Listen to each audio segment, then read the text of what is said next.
बलांगीर विपुल परिमाण cough syrup जबत 14,400 बोतल cough syrup जबत करिछि Kantabanji police. यह दुई जन को गिरफ्त करा जायछि।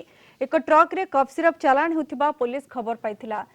गाड़ीटी कंटाबांजी रास्ता रे जाउथिबा बेले धरिथिला पुलिस।